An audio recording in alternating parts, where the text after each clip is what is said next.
For years, I believed I had the perfect life. My wife, Lisa, and I had been together since college, sharing dreams, laughter, and love.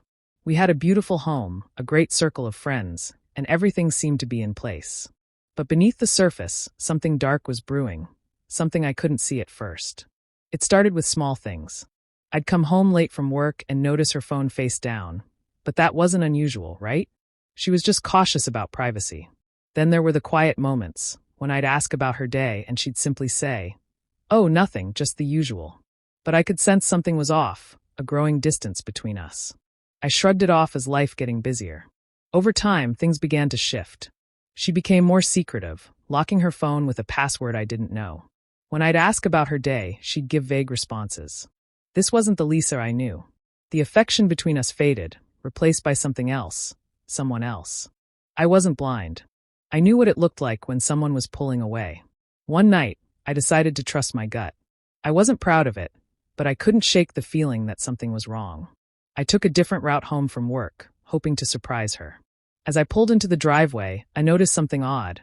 Her car was parked outside, and the garage door was halfway closed. That was unusual. She always left it open. I stepped out quietly and walked toward the window. What I saw made my heart drop.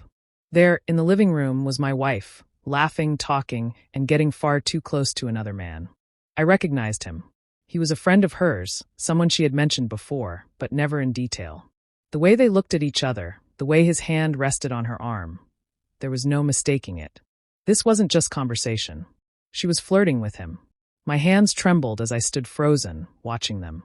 I wanted to confront them right then and there, but I couldn't move.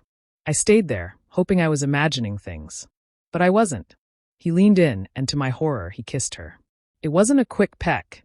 It was deep, passionate, filled with the kind of connection that should have been mine. That's when it hit me. The woman I trusted with everything was cheating on me. I stumbled back from the window, my stomach twisting in knots. I couldn't breathe. All the signs I had ignored for months suddenly made sense. The late nights, the secretive phone calls, the excuses to avoid intimacy. She had been lying to me. She had been with him for weeks, maybe longer. I didn't know what to do. Part of me wanted to storm in and scream, demand answers. But I knew I needed to gather my thoughts first. I couldn't let her see how much she had destroyed me, not yet. The next day, I stayed home from work, pretending everything was normal. But inside, I was breaking. My mind raced, preparing for the conversation I knew I had to have. The betrayal felt like a weight on my chest, suffocating me. That evening, when Lisa was settled in, sipping her wine and watching TV, I asked her to sit down. She did, without a second thought, her smile calm and carefree, making the pit in my stomach even deeper. "Lisa, we need to talk," I said, trying to keep my voice steady. Her eyes flickered with surprise, but she said nothing. "I know about him," I continued, my throat tightening. "I saw you with him last night. In our house." Her face paled. For a moment, I saw guilt flash in her eyes, but she quickly masked it with a defensive tone. "You don't know what you saw." I shook my head, anger rising. "I know enough. How long has this been going on?" She took a deep breath, staring at the floor. "It wasn't supposed to happen. I swear. I never meant for you to find out this way." The words cut through me like a knife. But I wasn't done. "How long, Lisa?" She met my eyes, filled with regret. "A few months," she whispered, as if saying it softly would lessen the impact. "A few months," I repeated, feeling my world crumble. "You've been sleeping with him while I've been here, thinking everything was fine?" Tears welled in her eyes. "I'm so sorry, but I didn't want her apology. I didn't want anything from her anymore. The truth was the woman I loved, the woman I trusted with my heart, had shattered everything. There was no going back."